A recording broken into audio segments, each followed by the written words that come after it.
Bear with me.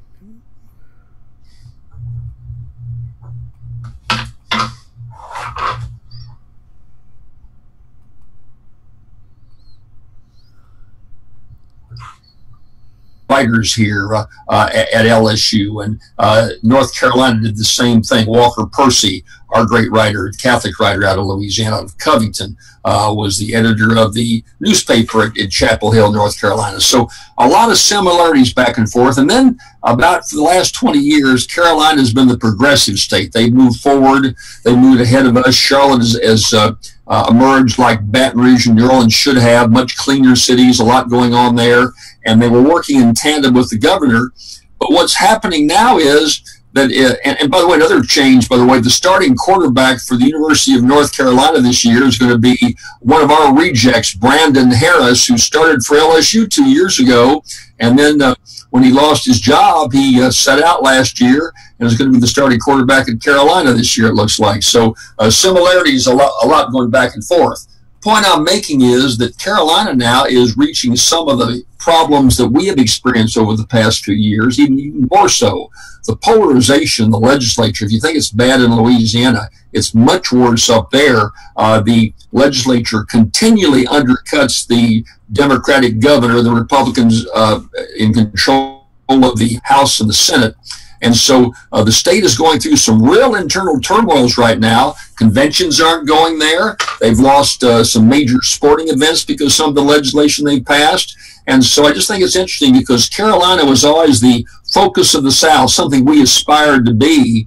And now I'm finding that the worm is kind of turning and that there's pretty decent things going on down here. We've still got huge financial problems, but so do they. And we're not experiencing the confrontation, at least in the legislature, that I see in the Tar Heel states. So really, that's really amazing. Well, we had some confrontation going on all over the place nationally. This past week was really amazing when you think about it, what was going on in Europe. So the program is up on your Facebook page now, so if you go ahead and share it. Sure. And in the meantime, let me ask you this. You had an opportunity to take a look at what's going on in Europe. And what's your take? Well, what is happening is that Europe always talked about there being independence from the United States and acting as the European Union, pushing very hard for the euro, had their internal fights. But still, the fact remained that when the president came in and said, this is what we need you to do, the president of the United States I'm referring to, that they pretty much followed our lead. We found that true when we went into Iraq. I mean, France was the first country that went into us in Iraq, and Britain came in quite rapidly after that, even though, quite frankly, they didn't want to. They just kind of owed it to the United States. That whole flow of owing it to the U.S. and the U.S. being the leader of NATO and a whole pack of the European Union has gone by the wayside. Trump has been belligerent to a number of those countries, saying you've got to pay a lot more in money, and been very confrontational about it over supporting the NATO alliances. And I think any reasonable person that looks at it knows that we're carrying too far bigger a financial burden. But the way it was done, where it's almost spitting in their face and saying, you're going to do this or we're going to jerk your way out, I think there is a feeling that maybe they do have to go it alone, and that they are pretty much ignoring some of the relationships that have been built with the United States and looking at the possibility of going their own way. That colors all the other debates that are taking place, whether it be what's happening in the Middle East, what's happening with a lot of the trade going on, the sanctions. We kind of much are going alone with North Korea. That's kind of the U.S.'s problem. We just don't have the backing. We don't act as one voice with about 20 major countries that make up combined a huge economic and military force. And so there's some deep concern that I'm sensing from both the U.S. side and the other side of the water about the fact that we're having this confrontation. And as I say, it's coloring all the other decisions that are taking place when it comes to terrorism. I mean, look at all of the violence going on there, but I think those countries feel like, hey, we were kind of in this together. We'd work for the U.S., but now, hey, we've got to go it alone because the U.S. is being so belligerent to us. It's not a question of ego. It's a question of self-survival. You know, we don't sense, Steve, the danger that still lurks, particularly in older folks throughout Europe. I went to school in England and was there when the Cuban Missile Crisis took place.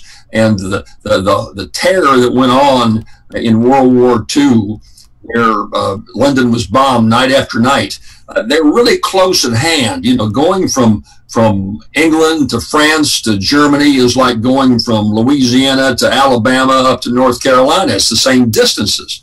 And so as a consequence, there's a much more feeling that, hey, if we can't get the U.S. to kind of be kind of our big brother, but working in a camaraderie, if you will, then we're going to have to go it alone. And I'm not sure what we gain by that. That undercutting, I think, is going to hurt us in the long run. There's a lot of frustration, Steve, that all these brush fires are blowing up all over the world. But it's just a fact of life that, you know, a crazy Islamic terrorist can put a load of pretty high-powered explosives in a knapsack and cause massive damage. That wasn't the problem before. It was kind of us against it was Europe and all of America versus the Soviet Union, you know, and we drew a line down the middle and the Cold War kept us all in place. Those days are gone. So I think that's all the more pressure on Europe to say, hey, if the U.S. doesn't want to work with us, I guess we're going to have to go it alone. And that's disturbing to an awful lot of viewers throughout the country, I think, today. Then that colors all the other issues that maybe we can talk about later on today. Okay, so there seems to be a pretty sizable population. Most of the people, I think, are Trump supporters who are saying, well, so what? Okay, I mean, you know, we don't need Europe. They're not putting out what they are supposed to, and so we need to take care of ourselves. We don't care about the alliance. Recently, of course, Donald Trump said that the alliance does matter, that Article 5 does matter. So do you think that they have sort of like getting, I guess, maybe confused as to what the American positions are? Well, I don't think it's confusion. I just think it's these issues are complicated. They're not easy to understand. You know, I have made it kind of a hobby of mine to read a cross-section of journals and stay in touch with a cross-section of friends. And I think you know that I've got family, my daughter and my son-in-law and others who are very involved on the national political scene.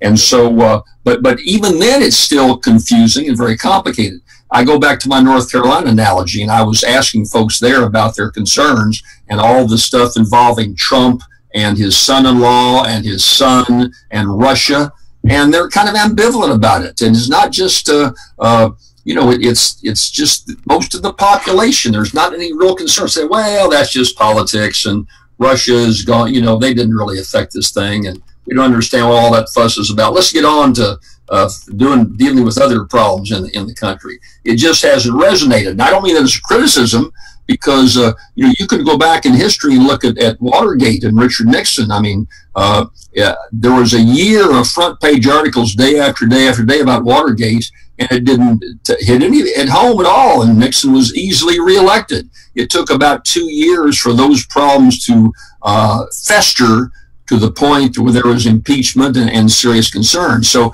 I think the nation is somewhat saying he's a new guy. Look, he's not a career politician. He stumbles. He makes mistakes. And therefore, we're going to give him the benefit of the doubt. And I don't think that it's hit home. You know, 9/11 hit home to some degree to us, but and we've had some individual terrorists or folks that individually have acted. There's not been a concerted effort of 15 or 20 people like we had after 9/11, and maybe we've gotten a little too cautious and relaxed in our attitude. But I just don't see the American people, and particularly you say the Trump supporters, I'm just saying a lot of moderates are saying, well, that's just politics at this stage, and I think it's going to have to go for a while to see any more focus. Now, in the meantime, there's a lot of dangers out there, Steve. I mean, like I say, North Korea, what do you do about North Korea? You got this crazy guy up there that's got 12 nuclear weapons, and we can go in there and drop a bomb and wipe him out. But when those bombs hit the air, he's going to have just enough time to push his buttons and to kill thousands and thousands of Americans along the border and millions of people in the surrounding area. So is that what we want? Is that the price we say we're going to have to pay to get rid of this crazy guy? And so there's some big problems out there that we're not tuning into. But right now, I think that not just Trump supporters, but a great deal of other Americans are saying, hey, let's just give the guy a little time. He's learning. He'll get better. It's going to improve. Let's just don't pass judgment on him quite yet. That's what I'm sensing. Really? Oh, okay. So I'm looking at some tweets from Twitter right now, and I see that Donald Trump has just released a statement on Iraq, on Mosul, and basically he's saying that the city of Mosul has been liberated, and so he's congratulating everybody. And I see that he says, we have made more progress against ISIS more in the past 6 months than in the years since ISIS became a major threat. Is that fair? Well, I think that's no. I think I've not seen the latest data on Mosul and what's happening in Iraq. But look, you've got guerrilla warfare going on all over that country. I mean, we've had to arm Iraq. We've had to arm the freedom fighters. You know, we've had to. I mean, you know, they didn't just all of a sudden go in there. I mean, these are the kind of things that I think are just, you know, insulting. Yeah. Kind of reminds you back of George Bush saying, hey, mission accomplished, and we hadn't even scratched the surface of the problems we're going to face. And for Trump to be saying that we want a huge, you know, maybe there's better control over them also right now, but there are these cells and there's these individual groups that are acting in cellars and in attics, and look, I wouldn't feel safe going over there. I don't know how our viewers would see what he's saying though is that the progress in defeating ISIS has been more so in the past 6 months than in all the other years, you know, since ISIS' birth. That is what he's saying.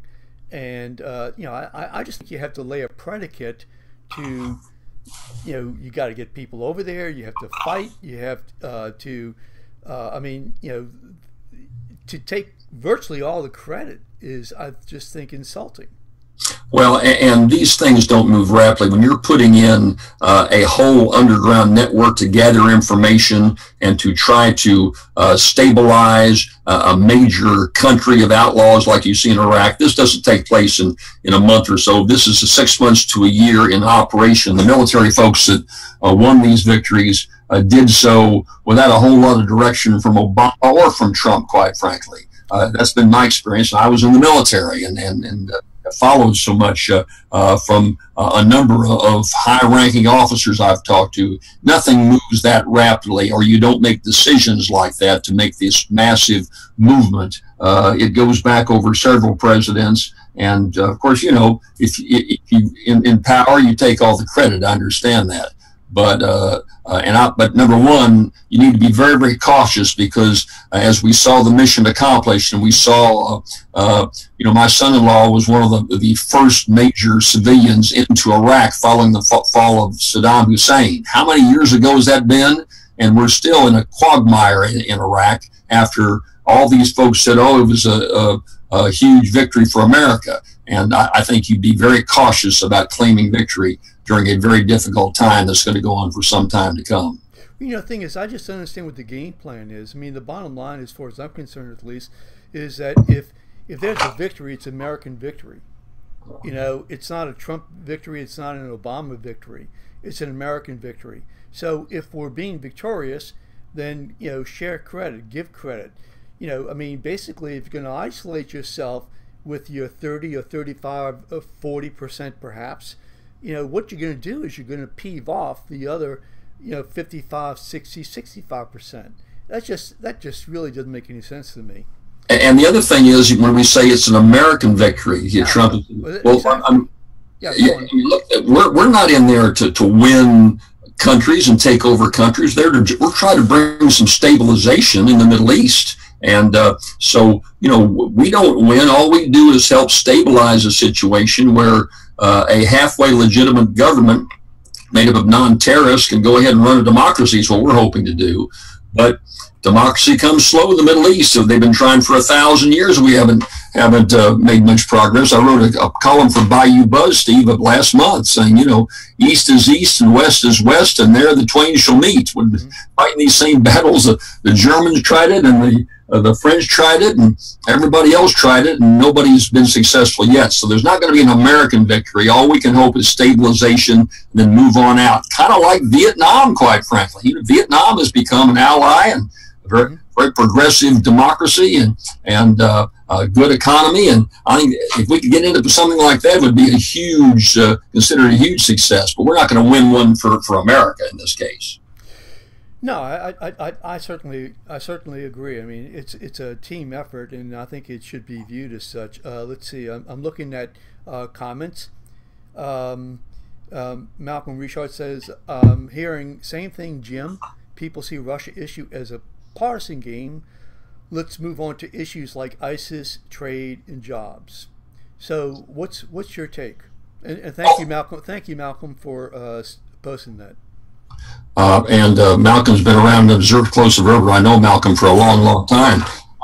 Steve, and the other thing that he should throw in the loop, and when like I say, mentioned North Carolina and Louisiana, healthcare is on the front burner now. It was just an easy thing to abolish Obamacare, but all of a sudden there's huge concerns about where this thing is going next, and there are millions of people that are very apprehensive about this whole healthcare debate, and I've heard that a lot in North Carolina. Let's don't worry about ISIS. Let's don't worry about other things. Let's strictly focus on the few problems facing America. Number one on the list with everyone I've talked to has been healthcare, quite frankly. And there's no consensus for the Republicans to push any kind of a program to abolish the current situation. They were there for 8 years and really haven't come up with much. A savings account. Well, all these people on Medicaid don't have anything in the savings account. So you've got to find some way, or you can I saw Paul Ryan the other day say, well, it should be your freedom of choice. You should be able to select anybody you want and let the free market reign. Well, that's fine if you can afford insurance, but we got, how many millions of people now do we have on Medicaid? 55, 60 million people on Medicaid. 55 to 60% of every person in America is on either Medicaid or Medicare, Steve. So as a consequence, that's kind of a single payer we have already for approaching 2/3 of the American population. So you just can't say, well, let the free market reign, because that's just not going to work. Now, you may want the free market to reign if you don't give a darn about 100 million Americans out there. They just got to fend for themselves. But you talk about choice. I mean, guys, somebody gets run over in an accident and they're unconscious, and they're with life support, and they're supposed to make a choice about what doctor they want to get and about what hospital they want to go to. The big bucks are not dealing with someone going because their tonsils are hurting. It's these huge confrontations that also often end up where you don't have a choice. So this is a complicated issue. I thought Bill Cassidy would get into it a little bit more. If you notice, a number of the stories in the Picayune, a number of papers today saying, well, Senator Kennedy and Senator Cassidy are both being somewhat mum on health care. They're kind of keeping their heads down. And Cassidy's had a few town meetings where you had to be invited to them. I don't think Kennedy's had any town meetings. They're like most of the other Republicans up there in Washington. They're dodging this whole issue. And I was hoping that these doctors like Bill Cassidy would go ahead and give us some workable alternative that made sense. But we're a far, far cry from passing any kind of health care bill. And that's the kind of concern I'm hearing when I was in North Carolina, back here in Louisiana. That's much more on the front burner, as Malcolm was talking about there earlier. Well, again, to play devil's advocate, though, let me just say this, that I use this phrase when promoting this, and what difference does it make? I remember Hillary Clinton made that statement, what difference does it make? Meaning, hey, let's move on. Okay, the past is past. And the response to that was, wait a minute, we basically have a crime that has been committed. We have some dead bodies. Okay, we have to investigate to make sure this doesn't happen again. So it just seems to me that this is just, we're playing politics here. I mean, I certainly agree that it made a difference to do those investigations. I likewise believe that it's very important for us to do these investigations, and the incident with Don Jr. This past weekend, the statement that Trump made, that Putin made, that Trump made the day before. I mean, it's just bizarre. I mean, bizarre is being nice. It's a nice way of putting it. And to just say, well, you know, it's a nothing burger. Well, it's not. It's not. You may wish it to be, but it's not. There's a lot of important things that we need to determine.